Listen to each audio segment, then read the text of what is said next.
abundancia, tengo todo en abundancia, tengo todo en abundancia, tengo todo en abundancia, tengo todo en abundancia, tengo todo en abundancia, tengo todo en abundancia, tengo todo en abundancia. No hay que llegar a ningún lugar. No hay que Caminando los caminos del conocimiento silencioso. llegar a ningún Profundizando en el descenso del espíritu.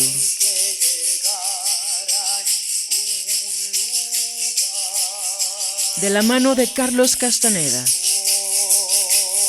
Voy aprendiendo a intentar como un guerrero. Edición original de Simon & Schuster, Nueva York. Aprendiendo a intentar como una guerrera.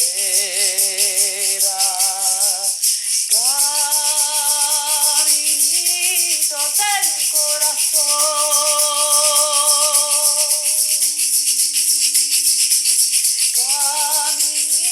Hoy te comparto el capítulo número 9. Mover el punto de encaje. Tengo todo en abundancia, tengo todo en abundancia, tengo todo en abundancia, tengo todo en abundancia, tengo todo en abundancia, tengo todo en abundancia, tengo todo en abundancia, tengo todo en abundancia.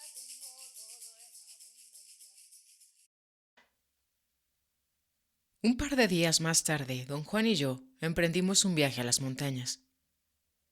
Explicó que había decidido ir a un lugar especial, que creara un ambiente apropiado en donde explicarme algunos aspectos complejos de la maestría del estar consciente de ser. Habitualmente don Juan prefería ir a la cordillera del oeste, que además estaba más cerca, pero esa vez eligió las cumbres del este. Esa cordillera era mucho más alta y estaba más lejos. A mí me parecía más siniestra, oscura e imponente. No podía, sin embargo, determinar si esa impresión era mía o si de algún modo había absorbido los sentimientos de don Juan acerca de esas montañas. Al llegar a las colinas bajas, antes de comenzar el ascenso, a las empinadas cumbres, nos sentamos a descansar. Abrí la mochila que las mujeres videntes del grupo de don Juan me habían preparado y encontré un enorme pedazo de queso.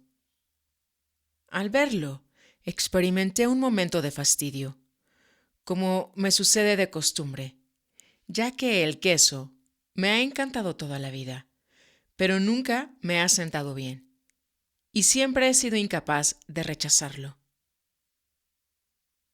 Don Juan, desde el momento que se dio cuenta de mi debilidad, hizo lo imposible por aguijonearme con ella.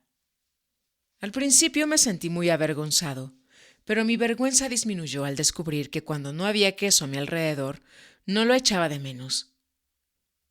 El problema era que los bromistas del grupo de don Juan siempre me ponían un gran trozo de queso al alcance de la mano, y yo, por supuesto, siempre terminaba por comerlo.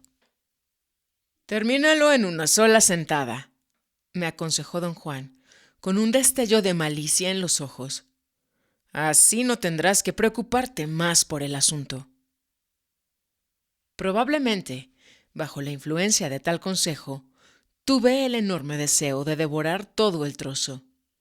Don Juan rió tanto que una vez más sospeché que se había puesto de acuerdo con su grupo para tenderme una trampa. Ya más en serio, sugirió que pasáramos la noche ahí, en las colinas, y que tomáramos 1 o 2 días para llegar a las cumbres más altas. Yo estuve de acuerdo. De una manera muy casual, don Juan me preguntó si me había acordado de algo sobre las 4 disposiciones del acecho. Admití que había tratado, pero que me falló la memoria. ¿No recuerdas que te enseñé lo que significa no tener compasión? Preguntó. No tener compasión, lo opuesto a tenerse lástima a sí mismo. Yo no me acordaba de nada. Don Juan pareció quedarse pensando qué decir. De pronto, las comisuras de su boca se dejaron caer en un gesto de fingida impotencia. Se encogió de hombros y, levantándose, caminó apresuradamente una corta distancia hasta la cima plana de una pequeña colina. Los brujos no tienen compasión, dijo, mientras nos sentábamos en el suelo rocoso. Pero ya tú sabes todo eso. Lo hemos conversado tantas veces. Después de un largo silencio, dijo que continuaríamos discutiendo los centros abstractos de las historias de la brujería, pero que tenía la intención de hablar cada vez menos sobre ellos, pues se acercaba el momento en que me sería dado descubrirlos yo mismo y permitir que me revelaran su significado.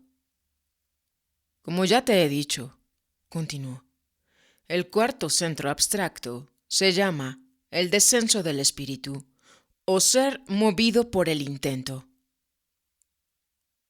La historia cuenta que a fin de revelar los misterios de la brujería al hombre del que hemos estado hablando, fue necesario que el espíritu descendiera.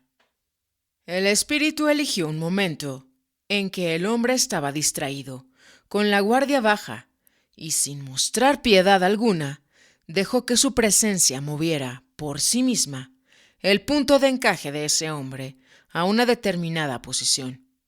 Una posición que los brujos describen como el sitio donde uno pierde la compasión o el sitio donde no hay piedad.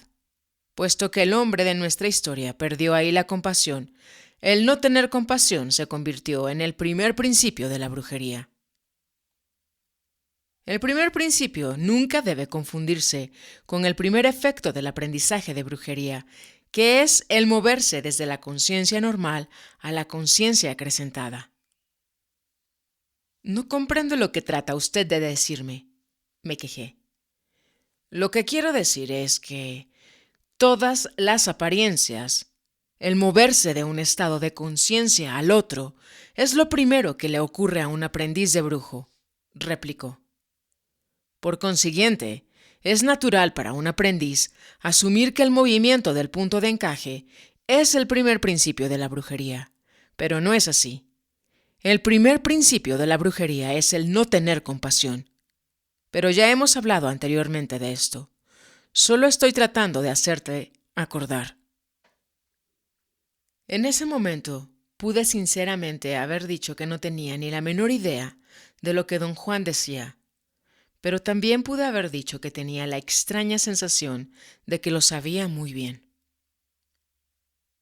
Acuérdate, la primera vez que te hablé del no tener compasión, me instó. Acordarse tiene que ver con el movimiento del punto de encaje. Esperó un momento para ver si yo seguía o no su sugerencia. Como era obvio que yo no podía hacerlo, continuó con su explicación. Dijo que por misterioso que fuera el moverse a la conciencia acrecentada, solo hacía falta la presencia del espíritu para lograrlo. Comenté que ese día, o bien sus enseñanzas eran extremadamente oscuras, o yo estaba terriblemente denso, pues no podía seguir sus pensamientos en absoluto. Respondió con mucha firmeza que mi confusión no tenía la menor importancia y que lo único significativo era el que yo comprendiera que un mero contacto con el espíritu bastaba para facilitar el movimiento del punto de encaje. Ya te he dicho que el nahual es el conducto del espíritu, prosiguió. Hay dos razones por las que el nahual puede dejar que el espíritu se exprese a través de él. Una es porque pasa toda su vida redefiniendo impecablemente su vínculo de conexión con el intento. Y la otra es porque tiene más energía que el hombre común y corriente. Por ello, Lo primero que experimenta un aprendiz de brujo es un cambio en su nivel de conciencia. Un cambio provocado simplemente por la presencia del nahual. En realidad, no hay ni se necesita ningún procedimiento para mover el punto de encaje. El espíritu toca al aprendiz a través del nahual y su punto de encaje se mueve. Así es de simple. Le dije que sus aseveraciones me eran muy inquietantes, porque contradecían lo que yo difícilmente había aprendido a través de mi experiencia personal, que la conciencia acrecentada era posible gracias a una maniobra sofisticada, aunque inexplicable, que don Juan llevaba a cabo para guiar mi percepción. A lo largo de mis años de relación con él, una y otra vez me había hecho entrar en la conciencia acrecentada, golpeándome la espalda. Le hice notar su contradicción. Alegó que lo de golpear la espalda es una genuina maniobra para manejar la percepción la primera vez que se pone en práctica. De ahí en adelante es solo una treta para atrapar la atención y borrar las dudas. El hecho de que él insistiera en darme palmadas lo llamó un pequeño ardid, producto de su personalidad moderada. Comentó, no del todo en broma, que yo debía estar agradecido de que él fuera un hombre tan simple y tan poco dado a lo bizarro. De lo contrario, para que se pudiera borrar cualquier duda de mi mente y el espíritu pudiera mover mi punto de encaje, yo habría tenido que vérmelas con ritos macabros. Lo que se necesita para que la magia pueda apoderarse de nosotros es borrar nuestras dudas, dijo. Una vez que las dudas desaparecen, todo es posible.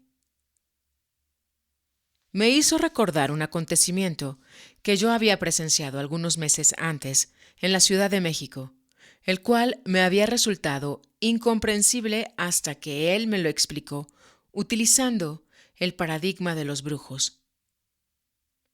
Lo que yo había presenciado fue una operación quirúrgica llevada a cabo por una famosa curandera psíquica. Su paciente fue un amigo mío, y para operarlo, la curandera entró en un trance muy dramático. Pude observar que, utilizando un cuchillo de cocina, abrió la cavidad abdominal del paciente en la región umbilical. Separó el hígado enfermo. Lo lavó en un balde de alcohol. Volvió a ponerlo en su sitio y cerró la abertura, que no tenía ni gota de sangre, con la mera presión de sus manos. Varias personas que estuvieron presentes en la habitación en penumbra presenciaron la operación. Algunos parecían haber sido invitados como yo. Los otros parecían ser los ayudantes de la curandera. Después de la operación, hablé brevemente con 3 de los invitados. Todos estaban de acuerdo en que habían presenciado lo mismo que yo. Cuando hablé con mi amigo, el paciente, me contó que él solo había sentido un dolor constante, pero no fuerte, en el estómago y una sensación de ardor en el lado derecho. Le había relatado todo esto a don Juan y hasta me atreví a dar una explicación cínica. Dije que, en mi opinión, la penumbra del cuarto se prestaba perfectamente para la prestidigitación y que eso podría explicar el hecho de que vi los órganos internos fuera de la cavidad abdominal, enjuagados en el balde de alcohol. Por otro lado, el impacto emocional causado por el dramático trance de la curandera, que también me pareció un truco, ayudó a crear entre los presentes una atmósfera de fe casi religiosa. De inmediato don Juan señaló que esto era una opinión cínica, en vez de una explicación cínica, pues no explicaba el hecho de que mi amigo se hubiera recuperado de su enfermedad. Don Juan propuso entonces una explicación basada en el conocimiento de los brujos. Dijo que todo el acontecimiento se basaba en el hecho, incomprensible para la razón, de que la curandera fuese capaz de mover el punto de encaje del exacto número de personas en el cuarto. El único truco, si así se lo podía llamar, era que el número de personas no excediera el que ella podía manejar. Su dramático trance y el histrionismo consiguiente eran, según don Juan, o bien artificios conscientemente usados para atrapar la atención de los presentes, o maniobras dictadas por el espíritu mismo, para ser usadas conscientemente. Como fuese, constituían el medio más apropiado para que la curandera pudiera fomentar la unidad de pensamiento necesaria para borrar dudas en los presentes y así forzarlos a entrar en la conciencia acrecentada. Abrir el cuerpo con un cuchillo de cocina y extraer los órganos internos no fue prestidigitación, afirmó don Juan. Fue algo auténtico y real. Pero en vista de que ocurrió en la conciencia acrecentada, estaba fuera del criterio cotidiano. Yo le había preguntado a don Juan cómo era posible que la curandera moviera los puntos de encaje de esas personas sin tocarlas. Su respuesta fue que el poder de la curandera, ya fuera un don o un estupendo logro, era servir de conducto al espíritu. Era el espíritu y no la curandera, dijo, el que había movido esos puntos de encaje.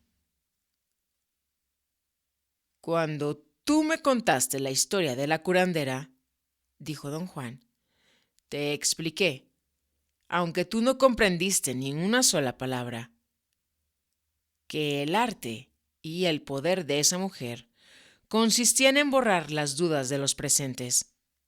Al hacer eso, ella podía permitir que el espíritu moviera sus puntos de encaje.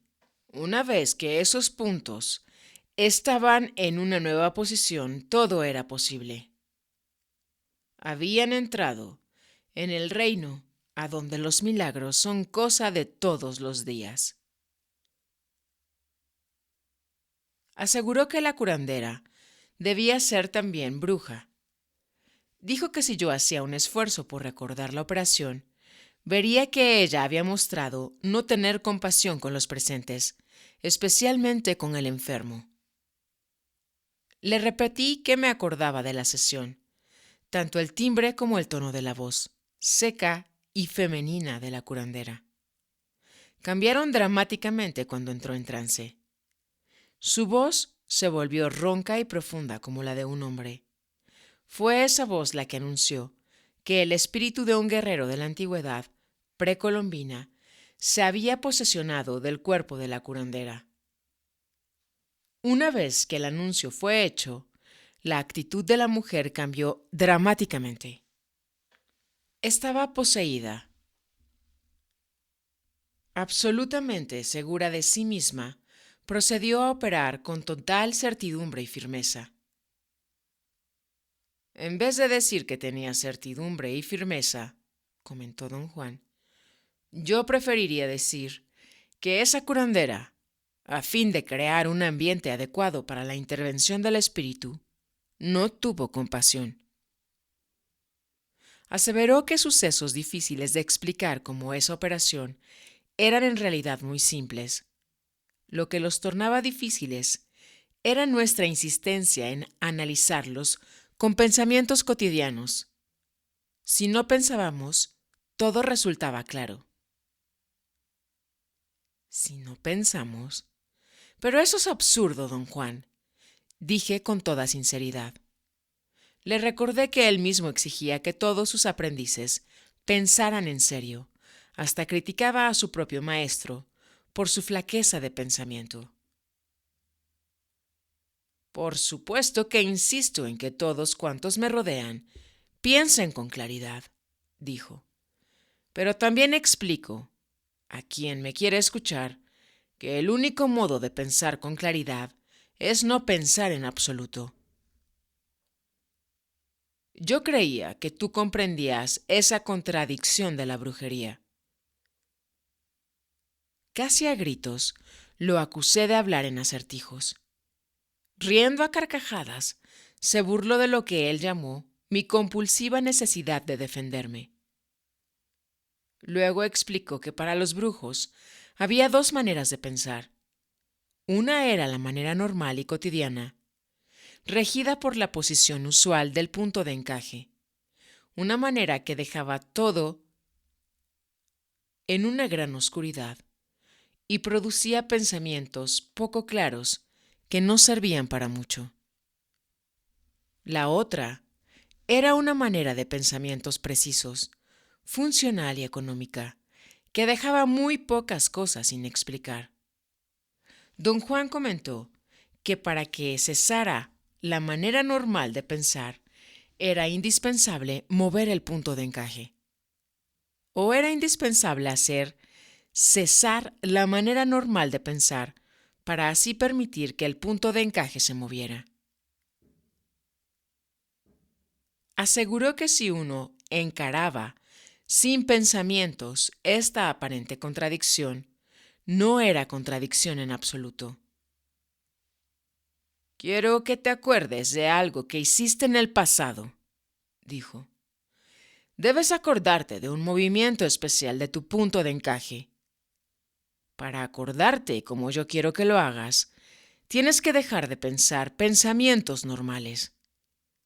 Entonces, predominará la otra manera de pensar, la que produce pensamientos claros, y ellos harán que te acuerdes.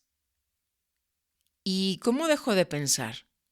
Pregunté, aunque bien sabía lo que me iba a responder. Intentando el movimiento de tu punto de encaje, dijo. Al intento se lo llama con los ojos. Le dije a don Juan que mi mente estaba en un vaivén, fluctuando entre momentos de extremada lucidez, en que todo parecía cristalino, y lapsos de profunda fatiga mental en los que yo no llegaba a entender lo que él decía.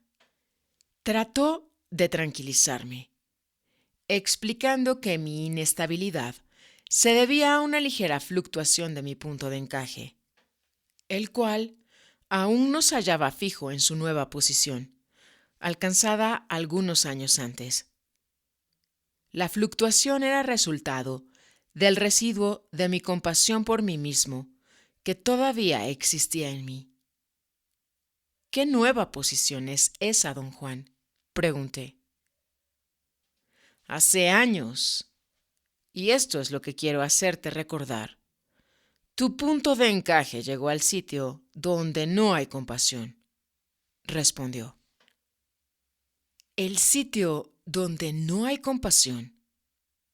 ¿Qué cosa es esa?, pregunté. Es el mero centro del no tener compasión. Pero tú ya sabes todo esto. Por el momento, hasta que te acuerdes, digamos solamente que el no tener compasión, siendo una posición específica del punto de encaje, se manifiesta en los ojos de los brujos. Es como una nube brillante y trémula que cubre el ojo. Los ojos de los brujos son brillantes. Cuanto mayor es el brillo, más intenso es su sentido de no tener compasión. Por ejemplo, en este momento, tus ojos están opacos. Explicó que cuando el punto de encaje se mueve al sitio donde no existe la compasión, los ojos comienzan a brillar. Mientras más firme es la fijeza del punto de encaje en su nueva posición, más brillan los ojos. Trata de acordarte de todo lo que ya sabes al respecto, me insistió. Guardó silencio por un momento. Después habló sin mirarme. Para los brujos, acordarse no es lo mismo que recordar, continuó. Recordar es cuestión del pensamiento cotidiano, cuestión de la posición habitual del punto de encaje. Acordarse, en cambio, depende del movimiento del punto de encaje. La recapitulación de sus vidas, que hacen todos los brujos, es la clave para mover el punto de encaje. Los brujos inician la recapitulación pensando, recordando los actos más importantes de sus vidas. De simplemente pensar en ellos, pasan a verdaderamente estar en los eventos mismos, pasan a revivirlos. Cuando logran eso, revivir los eventos mismos, han movido en efecto el punto de encaje al sitio preciso en el que estaba cuando ocurrió el evento que estaban reviviendo. Revivir totalmente un acontecimiento pasado mediante el movimiento del punto de encaje es lo que los brujos llaman acordarse. Me miró fijamente por un momento, como tratando de asegurarse de que yo lo escuchara. Nuestros puntos de encaje están en constante movimiento, explicó. Son movimientos imperceptibles. Ahora, si queremos un movimiento considerable, debemos poner en juego el intento. Como no hay modo de saber qué es el intento, los brujos dejan que sus ojos lo llamen. Esto sí que es realmente incomprensible, protesté. Don Juan puso las manos en la nuca y se acostó en el suelo. Yo hice lo mismo. Permanecimos quietos por largo tiempo, mientras el viento impulsaba rápidamente las nubes. Ese movimiento de nubes, al deslizarse en el cielo, estuvo a punto de marearme. El mareo de repente se convirtió en una sensación de angustia muy familiar para mí. Siempre que estaba con don Juan, sentía, sobre todo en momentos de quietud y silencio, una abrumadora sensación de desconsuelo, unas ansias de algo que no hubiera podido describir porque no sabía lo que era. Cuando estaba solo o con otras personas, nunca fui víctima de esa sensación. Don Juan me había explicado que lo que yo sentía e interpretaba como ansias era un movimiento súbito de mi punto de encaje. Cuando don Juan comenzó a hablar, el sonido de su voz me sobresaltó y me hizo incorporar. Debes acordarte de la primera vez que te brillaron los ojos, dijo, porque esa fue la primera vez que tu punto de encaje llegó al sitio donde no hay compasión. Te poseyó entonces el no tener compasión, lo cual es, como ya te dije, lo que hace brillar los ojos de los brujos, y ese brillo es lo que llama al intento. Cada sitio al que se mueve el punto de encaje está representado por un brillo específico en los ojos. Puesto que los ojos tienen memoria propia, pueden acordarse de cualquier sitio a donde se movió el punto de encaje, acordándose del brillo específico asociado con ese sitio. Explicó que la razón por la que los brujos dan tanta importancia al brillo de sus ojos y a su mirada es porque los ojos están directamente vinculados al intento. Agregó que por contradictorio que parezca, la verdad es que los ojos solo están superficialmente conectados con el mundo cotidiano. Su conexión más profunda es con lo abstracto. Le dije a don Juan que yo no concebía que mis ojos pudieran almacenar ese tipo de memoria. Don Juan contestó que las posibilidades del hombre son tan vastas y misteriosas que los brujos, en vez de pensar en ellas, prefieren explorarlas, sin esperanzas de entenderlas jamás. Pregunté si los ojos de un hombre común y corriente también están afectados por el intento. «Por supuesto», exclamó. «Tú sabes todo esto, pero lo sabes en un nivel tan profundo que es conocimiento silencioso. No tienes suficiente energía para explicarlo, ni siquiera a ti mismo. El hombre común y corriente sabe lo mismo acerca de sus ojos pero tiene aún menos energía que tú. La única ventaja que quizá tengan los brujos sobre los hombres comunes y corrientes es que han ahorrado su energía, y eso significa un vínculo de conexión con el intento más claro y preciso. Naturalmente, eso también significa el poder acordarse a voluntad, usando el brillo de los ojos para mover el punto de encaje. Don Juan dejó de hablar y me clavó la mirada. Sentí con claridad que sus ojos guiaban, empujaban y tiraban de algo indefinido dentro de mí. No podía zafarme de su mirada. Su concentración era tan intensa que hasta me provocó una sensación física. Me sentí como si estuviera dentro de un horno. Y muy repentinamente me encontré mirando hacia dentro de mí.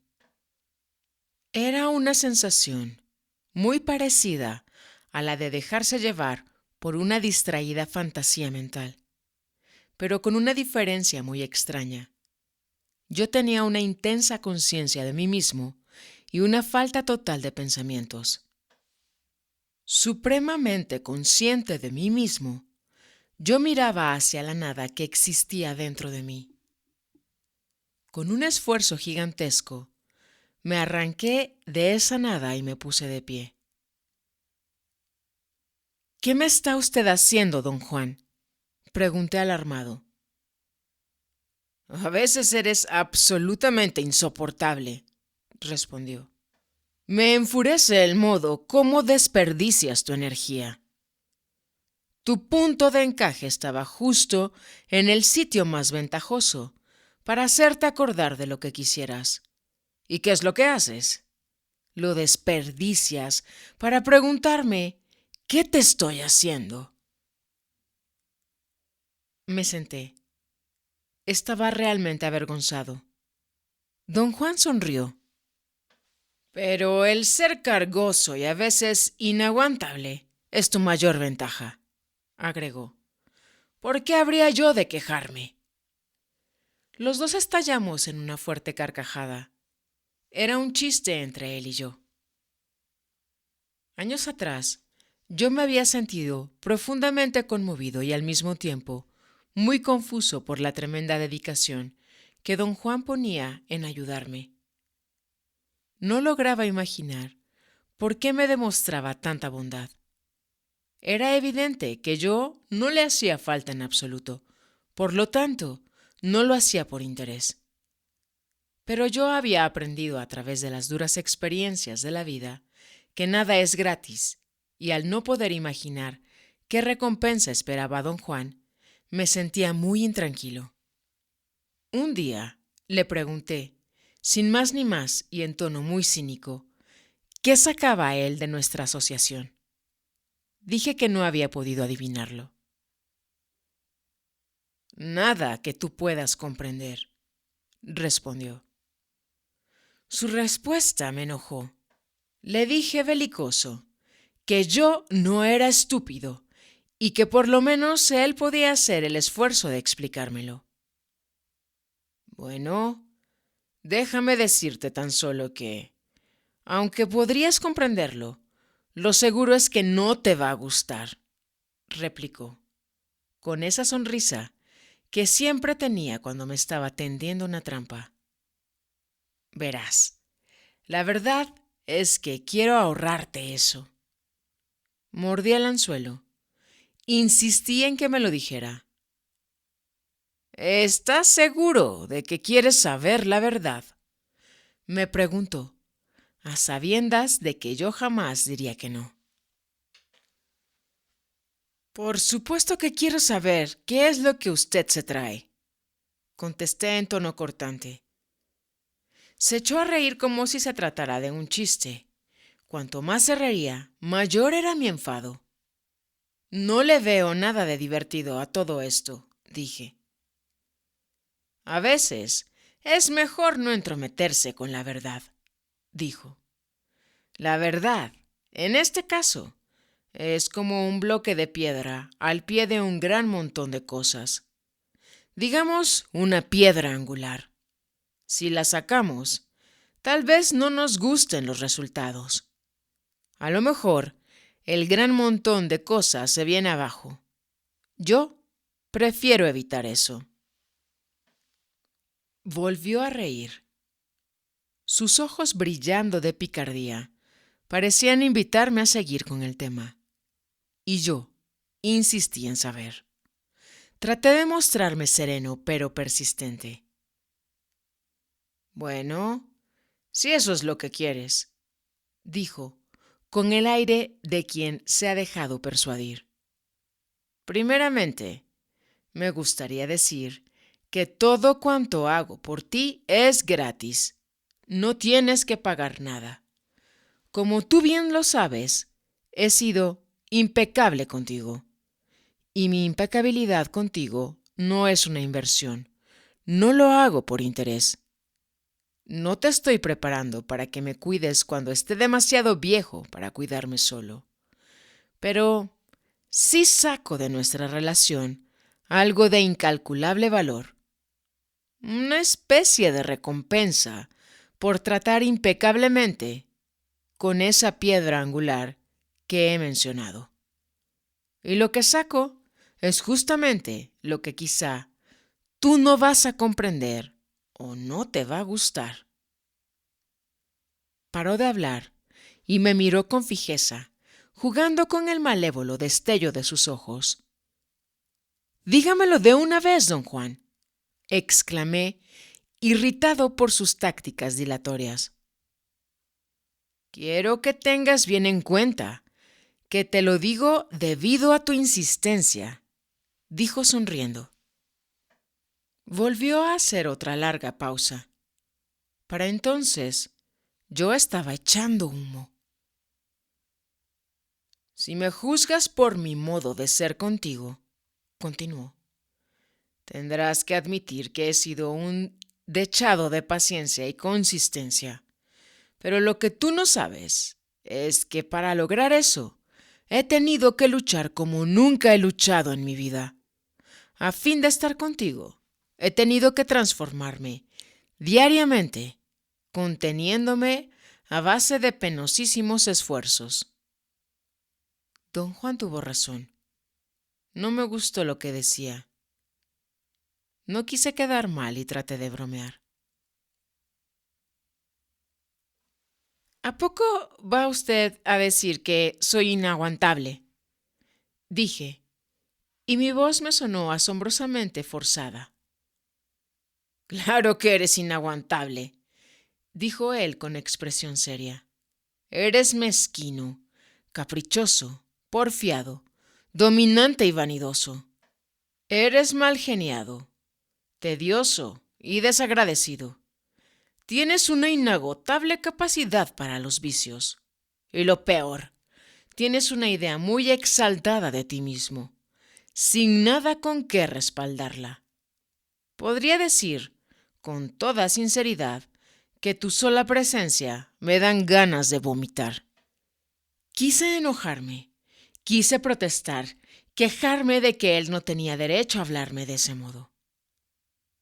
Pero no pude pronunciar una sola palabra. Estaba destrozado. Me sentí aturdido. Mi expresión debió ser muy notable, pues don Juan estalló en tal carcajada que pareció estar a punto de ahogarse.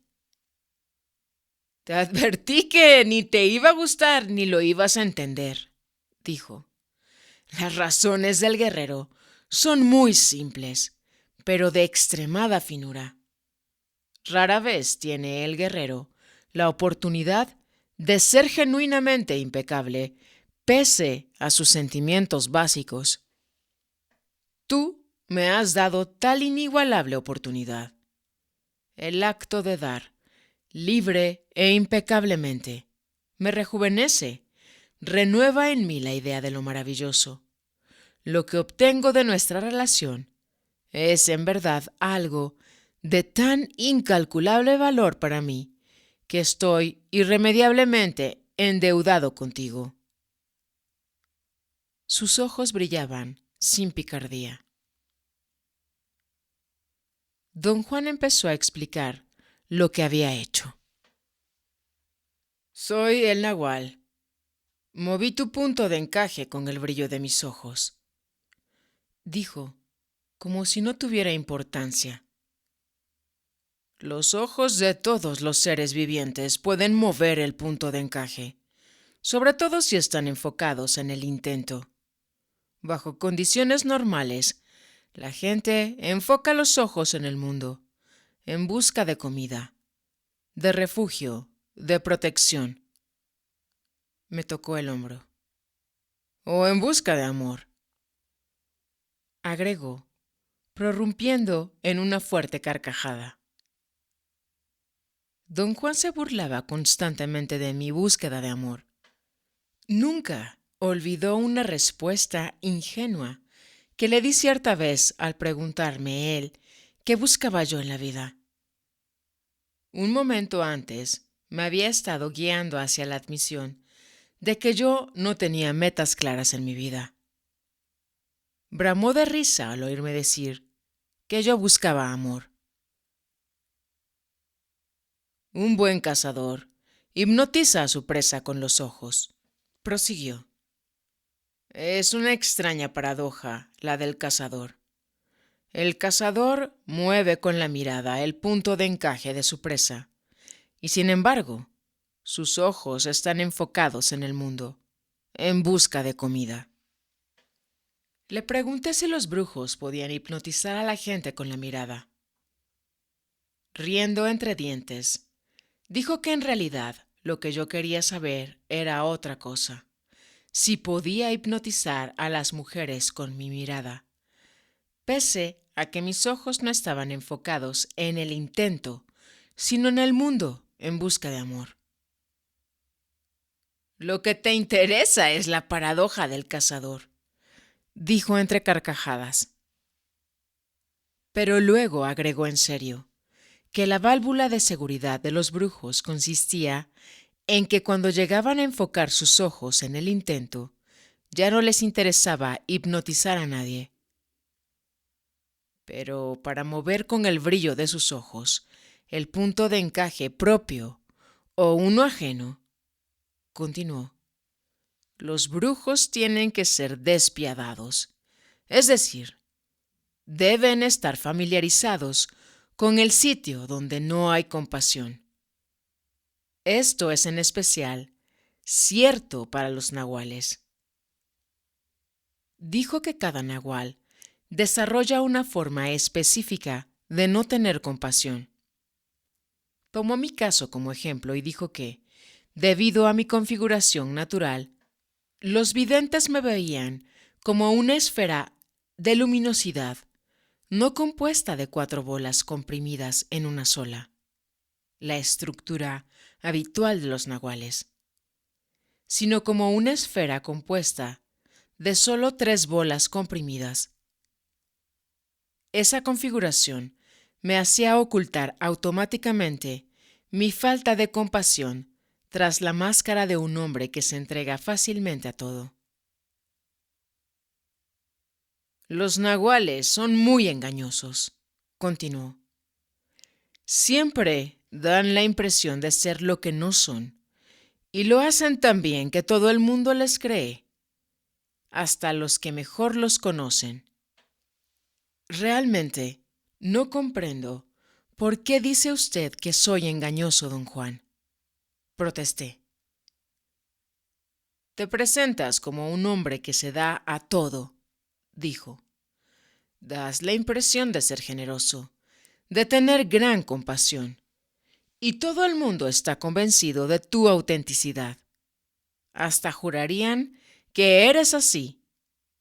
Pero así es como soy, exclamé con absoluta sinceridad. Don Juan se dobló en 2 de risa. El rumbo que estaba tomando la conversación era desastroso, y quise poner las cosas en claro. Aseguré con vehemencia que yo era sincero en todo cuanto hacía. Lo desafié a que me diera un ejemplo de lo contrario, y él me dio uno. Dijo que yo, compulsivamente, trataba a la gente con una generosidad injustificada, dando una falsa imagen de mi desenvoltura y franqueza. Yo argumenté que esa franqueza era mi modo de ser, pero él me replicó con una pregunta. ¿Por qué exigía yo siempre a la gente con quien trataba, sin decirlo abiertamente, que se dieran cuenta de que yo los engañaba? Le respondí que él estaba más que errado, y él, riéndose como lo hacía cada vez que me acorralaba, señaló el hecho de que, cuando no captaban mi juego y daban por auténtica mi supuesta franqueza, me volvía contra ellos con la misma fría falta de compasión que trataba de ocultar. Sus comentarios me causaron una gran inquietud, pues no podía refutarlos. Guardé silencio. No quería mostrarme ofendido, pero mientras me preguntaba a mí mismo qué podía decir, él se levantó y echó a andar, alejándose. Lo detuve sujetándolo por la manga. Fue por mi parte un movimiento espontáneo que me sorprendió. Don Juan volvió a sentarse con expresión asombrada. No quiero ser grosero, dije, pero necesito saber más de esto. Me molesta inmensamente lo que usted me acaba de decir. Haz que tu punto de encaje se mueva, me instó. Muchísimas veces hemos hablado de las máscaras de los nahuales y de no tener compasión. Acuérdate, y todo te será claro. Me miraba con franca expectativa. Debió de haber notado que yo no podía acordarme de nada, pues continuó hablando sobre las diferentes maneras en que los nahuales escondían su falta de compasión. Dijo que su propio método consistía en someter a la gente a una ráfaga de coerción oculta bajo una supuesta capa de comprensión y razonabilidad. ¿Y las explicaciones que usted me da?, observé. ¿No son acaso resultado de una auténtica razonabilidad y del deseo de ayudarme a comprender? No, respondió. Son el resultado de no tener compasión. Arguí apasionadamente que mi propio deseo de comprender era auténtico. Él me dio unas palmaditas en el hombro y afirmó que mi deseo de comprender era auténtico, pero no mi generosidad. Dijo que los nahuales ocultan automáticamente el no tener compasión, aún contra su voluntad. En tanto que escuchaba su explicación, tuve la peculiar sensación, en lo recóndito de mi mente, de que en algún momento habíamos discutido en todo detalle el concepto de no tener compasión. Yo no soy hombre racional, prosiguió, mirándome a los ojos. Solo aparento serlo, debido a que mi máscara es así de efectiva. Lo que a ti te parece razonabilidad es simplemente mi indiferencia a mi propia persona. El no tener compasión no es otra cosa que la total falta de compasión por uno mismo. En tu caso, como disimulas con falsa generosidad el no tener compasión, pareces tranquilo y franco, pero en realidad eres tan generoso como yo soy razonable. Ambos somos un fraude. Hemos perfeccionado el arte de ocultar el hecho de que no sintamos compasión. Dijo que su benefactor lo ocultaba tras la fachada de un bromista despreocupado, cuya irreprensible necesidad era jugarle pasadas a cuantos se le acercaban. La máscara de mi benefactor era la de un hombre feliz y apacible, a quien nada en el mundo lo afligía o lo preocupaba. Continuó don Juan. Pero bajo esa máscara, él era como cualquier otro nahual, más frío que el viento del Ártico. Usted no es frío, don Juan, dije con sinceridad. Claro que sí, insistió. Es lo efectivo de mi máscara lo que te da la impresión de que no lo soy. Pasó a explicar que la máscara del Nahual Elías consistía en una desquiciante minuciosidad y exactitud en lo referente a los detalles, con lo que creaba una falsa impresión de atención y meticulosidad. Sin dejar de mirarme mientras me hablaba, empezó a describir la conducta del Nahual Elías, y tal vez, porque me observaba con tanta atención, no pude concentrarme en absoluto en lo que me estaba diciendo. Hice un esfuerzo supremo por ordenar mis pensamientos. Me estudió por un instante. Luego siguió explicando lo que era el no tener compasión, pero yo le dije que su explicación ya no me hacía falta. Me había acordado. No mucho después de haber iniciado mi aprendizaje, logré por mis propios medios un cambio en mi nivel de conciencia. Mi punto de encaje llegó entonces a la posición llamada el sitio donde no hay compasión.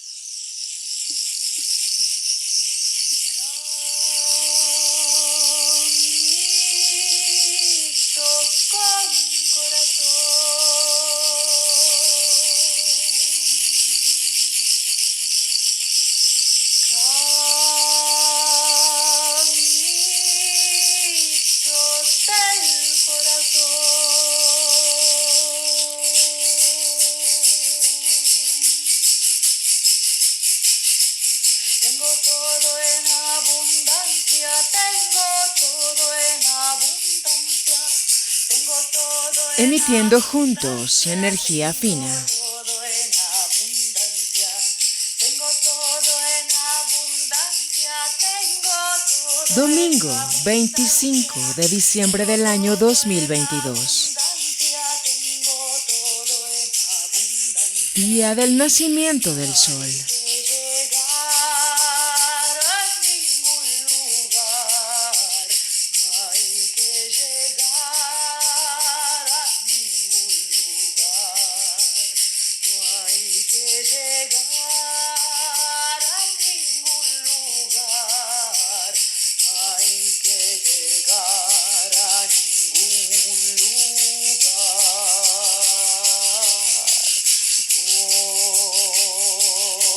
Aprendiendo a intentar como un guerrero, voy aprendiendo a intentar como una guerrera,